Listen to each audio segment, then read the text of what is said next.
အားလုံးပဲမင်္ဂလာပါဘုံစပို့မီဒီယာရဲ့ပွဲကြိုထုတ်ပြီးချက်လက်များစီစဉ်လေးပြန်လည်ကြိုဆိုလိုက်ပါတယ်ခုတစ်ခေါက်ရွေးချယ်ထားတဲ့ပွဲစဉ်လေးကတော့ဗိုလ်တော်ဦးနေ့မနေ့အနိုင်ပွဲမှာရှင်မြန်ကစားကြမယ်လီဗာပူးတင်းနဲ့ PSG တင်းတို့ရဲ့ချန်ပီယံလိဒုတိယအကျော်ပွဲစဉ်လေးကိုရွေးချယ်သုံးသပ်တင်ပြပေးသွားမှာပဲဖြစ်ပါတယ်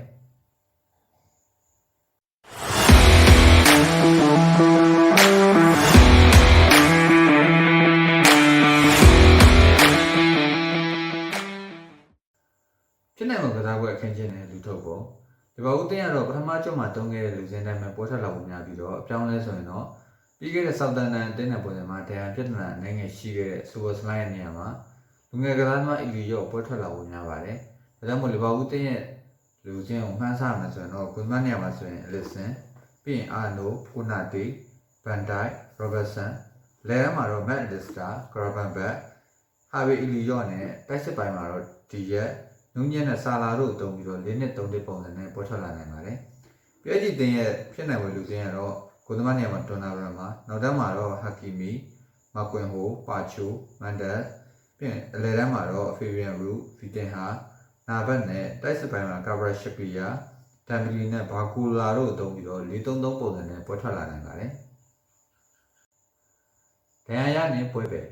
ဘောက်တဲ့ဒဏ်ရာပွဲပဲစင်မှာတော့ဘရဒလီဂျိုကိုမန်မော်တန်နဲ့ဂပိုလို့ရှိနေပြီးတော့စူပါစလိုင်းတော့ပါဝင်နိုင်မှုမသေးချာမရေရာဖြစ်နေပါတယ်။ပြည်ကြီးတင်မှာဆိုတော့ဒန်ယာကစားသမားတယောက်မှရှိနေပဲနဲ့ကစားသမားအားလုံးဒီပါဒန်ယာတက်လာကင်းစင်နေရောက်လဲတွေ့ရပါတယ်။ထိတ်တိုက်တွဲဆုံမှုများပထမကျော်ထိတ်တိုက်တွဲဆုံမှုမှာတော့ PSG ကွင်းမှာလီဗာပူးတင်းရဲ့တကူကုန်းရှိနဲ့ဖိုးတန်နိုင်ပွဲကိုရောက်နိုင်ခဲ့ပါတယ်။ဒါပေမဲ့အဲ့ပွဲမှာဆိုရင်အမှန်တကယ်နိုင်ရခဲ့တဲ့အတင်းဟာ PSG တင်းဖြစ်ပြီးတော့လီဗာပူးတင်းကတော့မထင်မှတ်ဖက်နဲ့နိုင်ပွဲရရှိခဲ့တာလို့ဆိုရမှာပါ။ရောတင်းနဲ့ PSG တင်ဟာစုစုပေါင်း3ချိန်သာတွေ့ရှိခဲ့ပြီးတော့2017မှာတွေ့ရှိခဲ့တဲ့2ချိန်မှာတော့တပွဲစီအနိုင်ရရှိအောင်ကစားထားနိုင်ခဲ့တာကိုတွေ့ရပါတယ်။နောက်ဆုံးကစားခဲ့တဲ့ရလဒ်များနောက်ဆုံးကစားခဲ့တဲ့ပွဲစဉ်တွေမှာတော့2သင်းလုံးကနိုင်ပွဲရရှိခဲ့ပြီးတော့ဒီဘောက်တင်ဟာဆိုရင်အိမ်ဝင်းမှာဆောက်တန်တင်းကိုနိုင်ရရှိခဲ့ပြီးတော့ချန်ပီယံဆုနဲ့ပုံမနီးကပ်သွားခဲ့ပြီးဖြစ်ပါတယ်။ PSG တင်ဟာဆိုရင်လည်းအဝေးကွင်းရန်နက်တင်ကိုနိုင်ခဲ့တဲ့ပွဲမှာဆိုရင်တမ်ဘီလီကာဗရာချက်ကလီယာဘီတင်ဟာ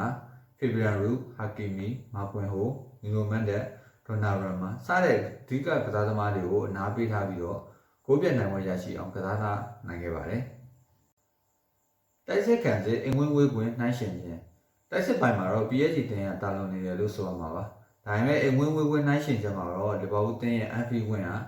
ဘယ်တင်းကိုမဆိုဒုက္ခပေးနိုင်တဲ့အနေအထားရှိပါတယ်။ဒါကြောင့်မလို့တိုက်စစ်ပိုင်းမှာ PSG တင်းရဲ့တာပေမဲ့ဒီဘောက်ကွင်းရဲ့အိမ်တွင်းအားသာချက်ကြောင့်မလို့ဒီပွဲမှာဆိုရင် PSG တင်းအခက်တွေ့သွားနိုင်ပါတယ်။လက်ရှိခြေစွမ်းနဲ့ဘယ်နဲ့ပို့ပြီးအားထုတ်မလဲ။လက်ရှိမှာတော့နှစ်တင်းလုံးကတိုက်စစ်ရောခံစစ်ကောင်ကအလွန်ကောင်းမွန်တဲ့အတင်းတွေဖြစ်ကြပါတယ်။ PSG တင်းဆိုရင်လည်းလူငယ်ကစားသမားတွေနဲ့တူအတင်းတိုင်းကိုဒုက္ခပေးနိုင်တဲ့အတင်းဖြစ်ရှိနေပြီးတော့လီဗာပူးတင်းဟာဆိုရင်လည်းပရီးမီးယားလိချန်ပီယံဆုကိုစကူအတွက်တဖြည်းဖြည်းနီးကပ်လာတဲ့အတင်းဖြစ်ပါတယ်။ကျိုးသားအထုံးမှုပိုင်းမှာတော့ဒီတင်းကနှစ်တင်းလုံးအတွက်အရေးကြီးတဲ့ပွဲစဉ်ဖြစ်တဲ့အတွက်ကြောင့်မလို့ကျိုးသားအထုံးမှုကတော့တူတူလောက်ပဲဖြစ်မှာပါ။ဘူကီရဲ့အလေးပေးမှုမှာတော့အင်ရှင်လီဗာပူးတင်းရဲ့အနိုင်ရရှိနိုင်တဲ့ဇာတ်ကို42.6%ပေးထားပြီးတော့အဲ့တဲ့ PSG တင်းရဲ့အနိုင်ရရှိနိုင်တဲ့ဇာတ်ကတော့34%ဖြစ်ပါတယ်။တေကြနိုင်တဲ့ဇာတ်ကတော့23.4ကြီးပေးထားပါတယ်။အနှစ်ချုပ်3သက်ချက်နှစ်ချက်သုံးသပ်ရမယ်ဆိုတော့ဒီပွဲကနောက်တစ်ဆင့်တက်ဖို့အတွက်အရန်ရေးကြည့်တဲ့ပွဲစဉ်ဖြစ်တဲ့အတွက်ကြောင့်မလို့တကဘာလုံးအဆောင်ကြည့်ကြမယ့်ပွဲလည်းဖြစ်ပါတယ်ပထမကျော့ပွဲစဉ်တွေရဲ့အချက်လက်တွေကဒီပွဲမှာဆိုရင် PSG တင်းကနိုင်ရရှိနိုင်ရရှိတယ်လို့ထင်ကြီးပေးနေကြပေမဲ့ကျွန်တော်အနေနဲ့ကတော့လီဗာပူးတင်းရဲ့ကွင်းရှိန်ဝါအပြင်နီးပြဆလော့ရဲ့အဖြေရှာထားမှုတွေကိုပုံမယုံကြည်မိပါတယ်